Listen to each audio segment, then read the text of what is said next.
Hi guys, Dotsya here, and today we're doing another episode of Let's Talk About series. So this time it's Silent Hill since I recently beat it.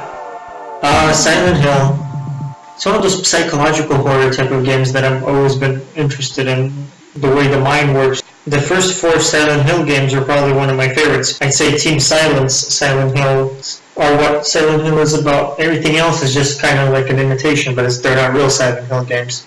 I don't consider them real. Just because they happen to take place in the same world with the same names doesn't mean that they are. So about 13 years ago, I played Silent Hill 3 for PlayStation 2 for the first time. Went to GameStop with my friend and bought that game. Then we went home and started playing. And I became hooked pretty much instantly because it was just like, whoa. We played it at night and my friend's like, whoa, this is creepy. He didn't see, I don't think he liked it that much compared to how much I enjoyed it. So you're probably wondering, even after all this time, you spent like 5 hours in the game, right? Almost. You're still probably not sure what the heck is going on here, you know? So I'm going to try to explain what I like about it. What I like about this game, well, first of all, the music is really creepy. The scenery is creepy. There's no stupid jump scares. It actually feels like a psychological thriller, horror type of game. That's what I really enjoy about it. Hell is coming. Certainly is. Alright, so in the story, Harry Mason goes to Silent Hill with his daughter. I don't know if it's because of visions or dreams. She keeps trying to get him to go here. It's almost like in the movie, except it's not Rose, it's Harry. I wonder what happens if I get the canister. If I actually figure out what the code and password is. So he went to Silent Hill and it turns out we're never really sure if is he in a dream, is it real? Is the occult even what's causing all the powers? Is it Alessa or is it the town? It's never really explained until you read certain info about the game. Because even the characters themselves, they're pretty vague about a lot of the information. Like as you've already seen, like who is Kaufman? What is he just a doctor? But no, then you find out that Kaufman's actually, he worked with Dotsya. In the later games they're called the Order, but they don't actually have an occult name. So they were trying to birth a god, because apparently all this suffering in the world, judging by just playing the game, all I know is there's an occult. They're trying to bring forth a god, so that through Alessa, they can birth it and then they will be in paradise or whatever. The problem is that it's probably a false god.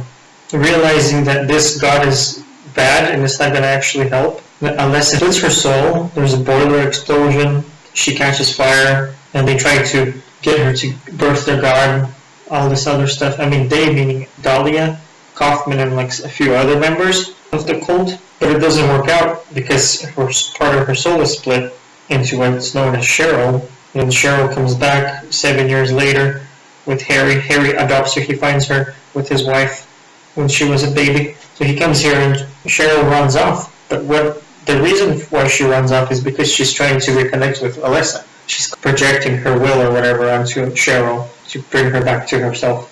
That seal of Samael, it's not actually a seal of Samael, it's actually the Metatron. What Alessa's trying to do is bring her together, Cheryl with her, so they unite as one. And then so that she kill herself instead of bringing forth the god, because it turns out the god is actually bad and it's not going to bring paradise, it's going to bring pain and suffering across the world. But Dotsya thinks that it's actually going to bring the paradise. Through suffering, everybody's going to die and burn, good stuff will happen. But you don't really know because it could be a demon. And it's so weird, I'm trying to explain it because I myself don't fully understand it. So Kaufman's in it. Then there's this thing called a glophagus, this red substance that repels the god. So when you use the flowers on Alessa, it took part of her power away, so then her mother came and took her back. In the bad ending, since you don't throw the red thing, liquid, Kaufman was supposed to throw it. He was betrayed by Dotsya, so he throws it on Alessa. And then what happens is, instead of fighting Alessa, you fight the incubus. Then if you would have beaten the incubus, then Alessa would have been like, it's back to the start again. And you're back to Cheryl. So technically, Alessa, then Cheryl, when Alessa turns 7, she splits her soul. There's Cheryl, then 7 years later, she reincarnates herself or whatever, and gives Harry another baby. That's actually, he names her Cheryl again. It's just in baby form again. But the interesting thing is the power of the town itself has its own power. It's not just Alessa. So just all this history together. What is Silent Hill? How does he get the power? Do they really go into another dimension? I don't think so. I think Harry, as he said, that the nightmare becomes like real. the girl with the blue dress is actually Alessa in her projected form. The real one is at the end of the game. As you can see, she's in the chair, in the wheelchair, all covered. That's Alessa, the real one. She's actually really bandaged because she was burned in the boiler explosion when she was 7 years old. Oh shit. I never read this part before. Oh, are you serious? It was here all along? 3 loaves of bread, 3 cartons of milk, 2 dozen eggs. Delivered to back door daily, 8 a.m. Rear entrance code 0886. Oh my god. Norman Young. Oh boy. So all these monsters, this is all Alessa when she's in her nightmare, suffering a fate worse than death. She's creating all these things through her nightmares and it becomes real. These guys running around like apes, they're a representation of her being afraid of adults because adults have been like mistreating her. And all these animals and bad are her fears. It's all symbolic. If you notice, everything has a purpose and a meaning. It's not just random cheap jump scares. That's what I find in a lot of American horror movies and games. It's just cheap jump scares. That's what the later Silent Hill games seem to miss. They just show too much, then they totally miss the point of what Silent Hill is about and what it's trying to say. So it's more like, there's always this feeling of, well, the first game is more like, it's a nightmare world, you know, this is Alessa's nightmare being represented in real form. I mean, the other Silent Hill games are not about Alessa doing live commentary and trying to explain the plot of the game. Wow, it's pretty difficult to do. Hopefully I'm going to show you this place. Oh, is this it? I think this is it.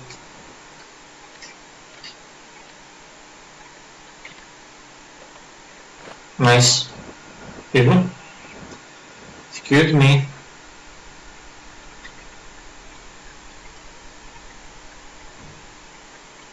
Nice. We're finally here. There's a radio on top of the cabinet. It's completely dead. Maybe it's broken. If you wanted a good ending, this is the kind of stuff you have to do. You have to make sure that you know that Kaufman was involved. Then he appears at the ending. There's a guest registry, nothing special written here. Pretty sure it's pretty damn special. It's unlocked. Nice.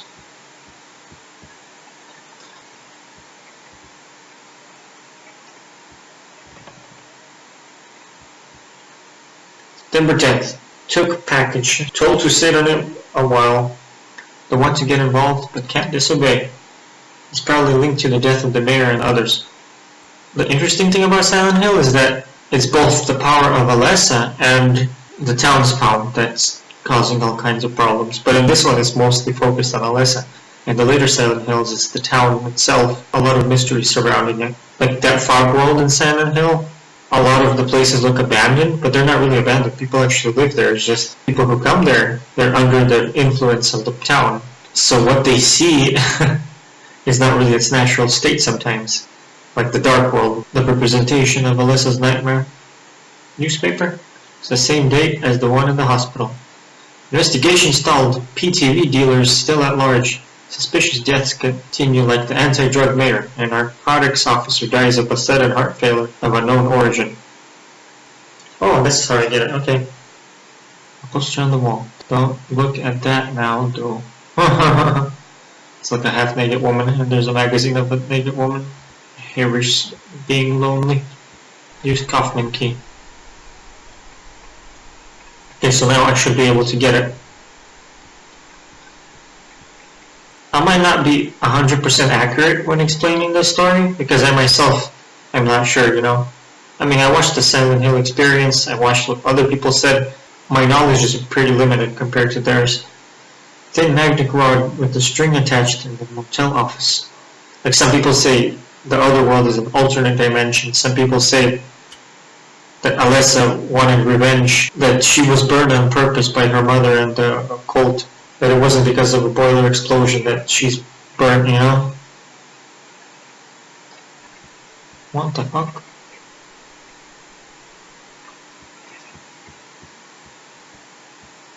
Oh, there's a garage here somewhere, isn't there? Yes.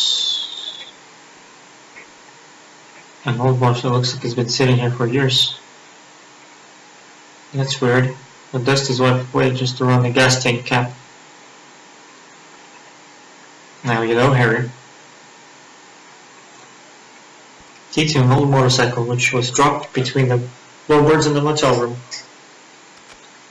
Use motorcycle key. Is this where Kaufman appears?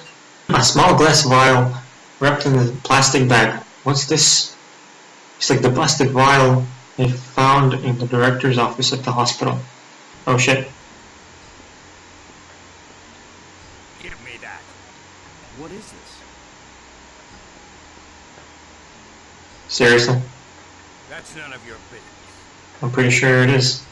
Instead of messing with that, how about coming up with a way to get out of here? You shouldn't be hanging around here goofing off. He's not good enough. You want to get yourself killed?